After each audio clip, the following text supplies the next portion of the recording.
El día de hoy hablaremos sobre la infografía, para qué sirven, cómo hacer una y qué reglas seguir. Pero antes, hagamos una breve introducción sobre cómo se esparce la información a través de imágenes.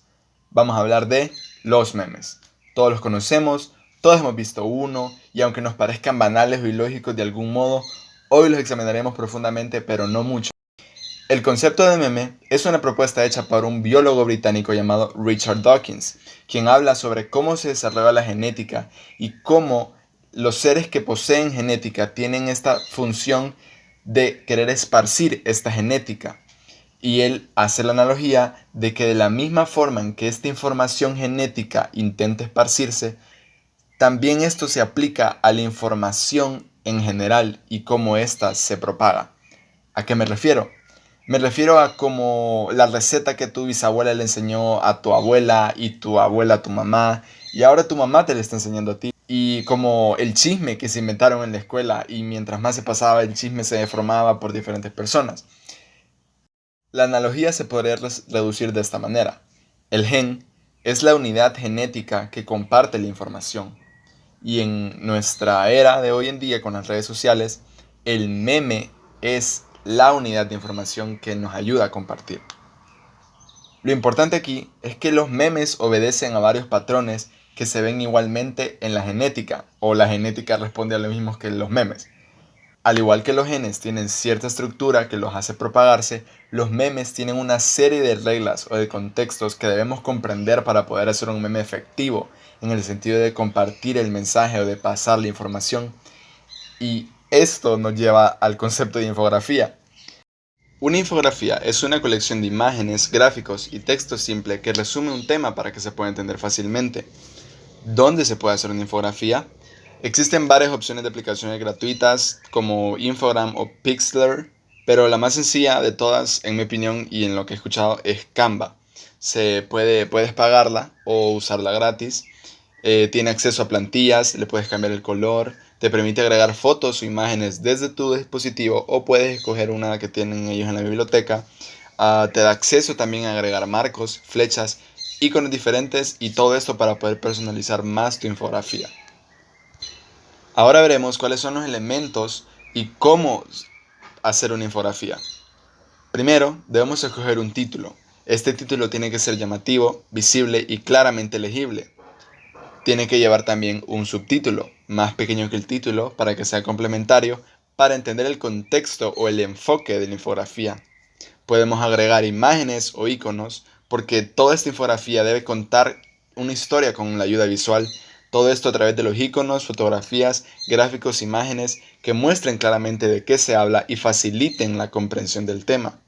El marco teórico son todas las ideas resumidas, es el cuerpo de la infografía, es todo lo que buscamos transmitir. En una infografía la información debe resumirse y condensarse lo más posible, a través de pocas palabras, pero determinantes palabras. La temática puede ser explicada de forma eficiente.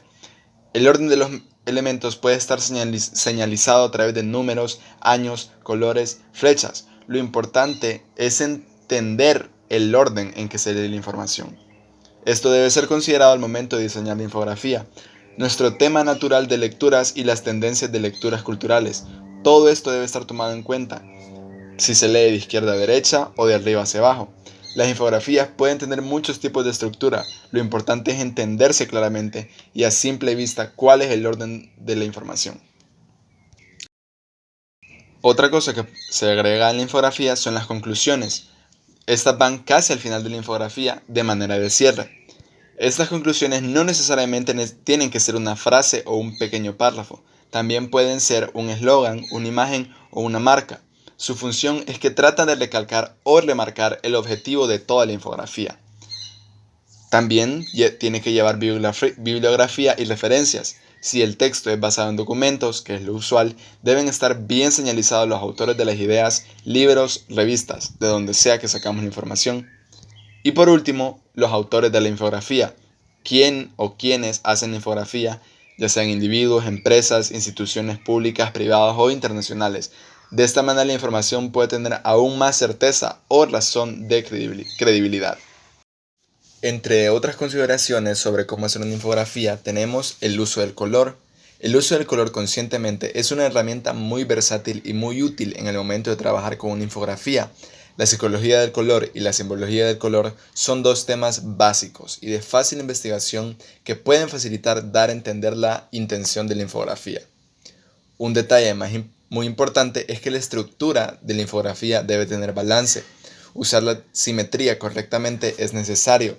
Permite que haya un balance entre la carga de imágenes y texto, que se vea equitativamente cargado en cada lado y que los objetos y el texto tomen el tamaño referente a su función o a su importancia, pero que no convierten la infografía en un desorden. Ahora miraremos ejemplos de infografías malas. Todos los ejemplos anteriores de infografía que he puesto son ejemplos de buenas infografías. Estos ahora son las malas infografías. Como podemos ver en esta primera, las imágenes no tienen prioridad o protagonismo, el título está desordenado y su lectura es difícil. La composición es monótona y desordenada, no tiene punto medio, no tiene simétrico, no hay punto central y no hay un punto donde llevar la atención.